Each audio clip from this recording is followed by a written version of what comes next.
I'm a major skeptic on crypto tokens, which you call currency, like Bitcoin. They are decentralized Ponzi schemes. Okay, welcome back everybody to Altcoin Daily. My name's Austin.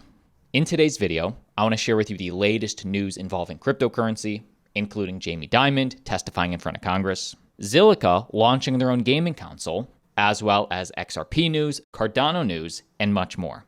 So if you are at a party this weekend and you're asked about cryptocurrency, you can speak knowledgeably.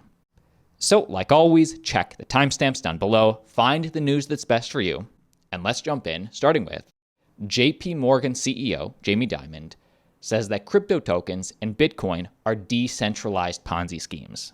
Now, he is the CEO of a major bank. JP Morgan does have their own stablecoin like JP Morgan coin. And just for the full perspective, let me share with you the full clip. It's about 90 seconds. But just understand, we're asking bank CEOs about bank killers, Bitcoin. That's like asking the owner of a taxi company about Uber. In fact, great perspective from former growth at Uber, Dan Held. He says, don't ask taxi drivers if Uber is a good idea. Don't ask hotels if Airbnb is a good idea. So why are we asking bankers if Bitcoin is a good idea? I like it. I agree with it. Let me play you this full JP Morgan clip. It just happened yesterday in Congress. Watch this. Mr. Dimon, if I can ask you one other question. I'd like to ask about another topic that I've been very focused on, which is the rapid development of digital assets and related financial technology. I believe the United States should lead the development of emerging technologies like distributed ledgers and blockchain, and the federal government should provide the certainty needed for the country to serve as a hub for financial innovation. And I've developed legislation to help define qualified stablecoins, which I know the chairwoman and the ranking member are also working on, and to select the appropriate regulator. I've read that you're a little skeptical of some of these new technologies, but what are the biggest things keeping you from being more active in the space? And do you worry that we would miss the boat and give other nations like China an opportunity to advance their digital currency and other payment systems that could undermine the US dollar? And I'd love to get some of your thoughts on that. So you have to separate blockchain, which is real, DeFi, which is real, ledgers, tokens that do something and deliver information, money, ideas, simplify, smart contracts. That's one thing. I'm not a skeptic. Okay, I'm a major skeptic on crypto tokens, which you call currency, like Bitcoin. They are decentralized Ponzi schemes, and the notion that's good for anybody is unbelievable. So we sit here in this room and talk about a lot of things, but $2 billion has been lost. Every year, $30 billion of ransomware, AML, sex trafficking, stealing. It's dangerous. There'd be nothing wrong with the stable coin properly, which is like a money market fund, properly regulated. Properly regulated. You have some today and they are not. JP Morgan has a JP Morgan, we are a big user of blockchain, has a JP Morgan coin, which is a token, but if you send it to us, we give you a US dollar. It's a dollar deposit. That can be moved just the way cryptocurrencies can be moved. Stable value, very low cost. Wow. So in essence, anything Jamie Dimon doesn't control is a Ponzi. Bitcoin's a Ponzi. DeFi's fine because they're kind of getting into it. Stablecoins are fine because he has one. But anything that is decentralized, like Bitcoin, is worthless. Again, probably the same thing hotel owners said about Airbnb. Give me your thoughts on this down below. What do you think? Let me know. But let's always remember with these big players, because he is very respected in the traditional industry, pay attention to what they do, not just what they say. It is a proven fact that Jamie Dimon will say one thing about Bitcoin, and then JP Morgan will make a purchase of the exact same thing Jamie fudded. This is well documented. Back in the day, Jamie Dimon says that this was like 5 years ago, around 2017, that he would fire any JP Morgan trader that I think touched Bitcoin. And then, of course, BTC crashed on that news, and then JP Morgan bought that dip. It was, of course, Glenn Beck, as some of you remember from back in the day, that documented this all. Here's a quick, about 90-second clip out of a much bigger segment. But watch this. This is how the rich get richer. Yes. They know, they're connected.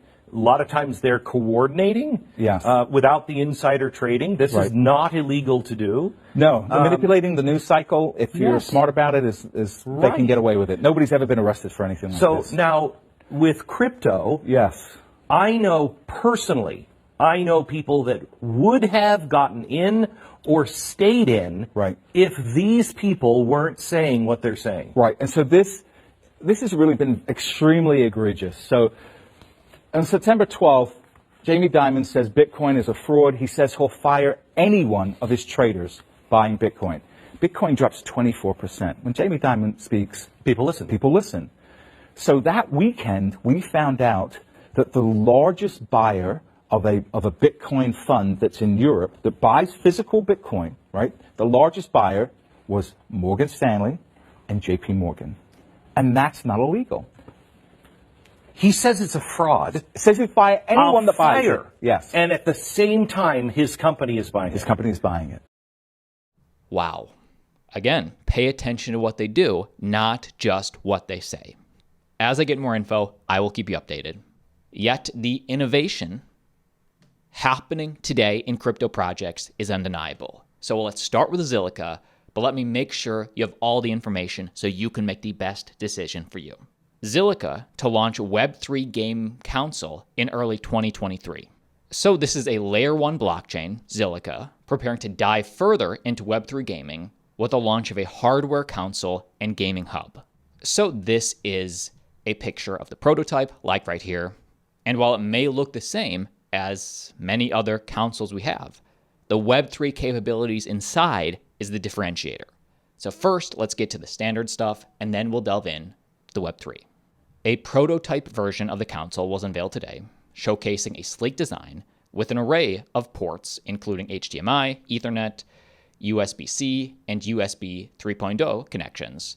Full specifications of the console remain under wraps, though Zilliqa touts its user-friendliness with Web3 capabilities, including a crypto wallet and mining integrated to hide the complexity of Web3 from the end user.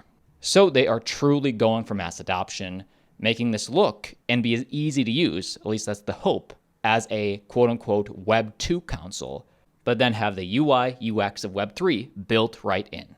For example, players will be able to earn Zilliqa tokens through the completion of in-game skill-to-earn missions, tasks, and quests.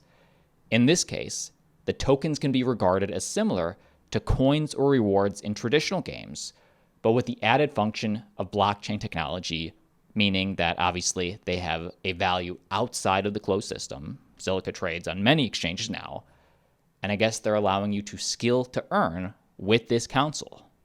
Additionally, Zilliqa, which is a hybrid but in part a proof-of-work coin, noted that players will be able to mine ZIL tokens, a process that they anticipate will lead to further decentralization of the Zilliqa blockchain by expanding the number of miners globally.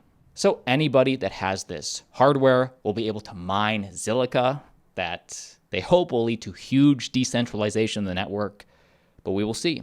It's one thing to say, we'll see what they do in early 2023. Next piece of quick news regarding Binance.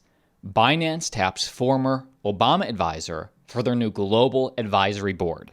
So just to be specific, another way to say that would be Binance today announced the formation of their new global advisory board, a strategic council of experts that will advise the world's leading crypto exchange on the regulatory, political, and social issues faced by the industry.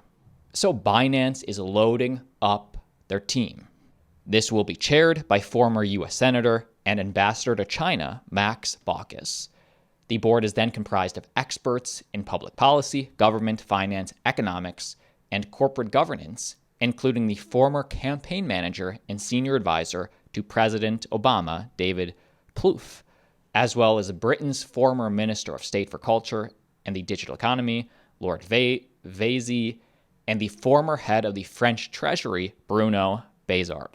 So the who's who from many different countries, many different walks of life have now been hired to support Binance. And in a direct quote from CZ on why they're doing this, why they've amassed all these leaders, he says, "Both I and Binance as an entity see an inflection point for mass crypto adoption rapidly approaching. With this change clearly on the horizon, Binance's role as an industry leader needs to be honed and managed with increasing expertise and experience. I'll keep you updated." And next piece of news for Cardano, we've been keeping you updated all week. The Cardano Vasil upgrade is ready with all critical mass indicators achieved. This is happening tonight. Now, what does this Vasil upgrade mean for the average user? Well, with this hard fork, it will upgrade scaling as well as general optimizations, increase support for dApp growth, boost network throughput, as well as support layer 2 capabilities. And if you hold Cardano, this is happening in a few short hours. Next piece of news for Ripple, the Chamber of Digital Commerce gets approval to join the SEC versus Ripple lawsuit. So the crypto advocacy group is granted the status of friend of the court. Now, with that status, what does that status mean? The status of friend of the court permits them to assist a court by providing information, expertise, or insight. Now, this was just signed by the judge on Wednesday. This will get filed on September 26th, so this literally just happened. And if you hold XRP, and if you're wondering what sort of insight are they now trying to provide, they say, while explaining their interest in the case, the CDC legal team, Chamber of Digital Commerce team, emphasized the far-reaching consequences of a potential court decision, namely, whether the law applicable to the securities transaction is properly distinguished from the law applicable to secondary transactions. So again, was the XRP sale from Ripple a security or not a security? The CDC obviously is Team Ripple. Now, as you may or may not remember, both parties, the SEC and Ripple, filed a motion or petitioned the judge. They both say that they have enough information for the judge to make the ruling. Both parties agreed to that. So hopefully we have a decision on this Ripple lawsuit ASAP. All right, that is the video. My name's Austin. Like always, see you tomorrow. And if/when you're at that party this weekend, I now hope you can speak knowledgeably about crypto. Like always, see you tomorrow.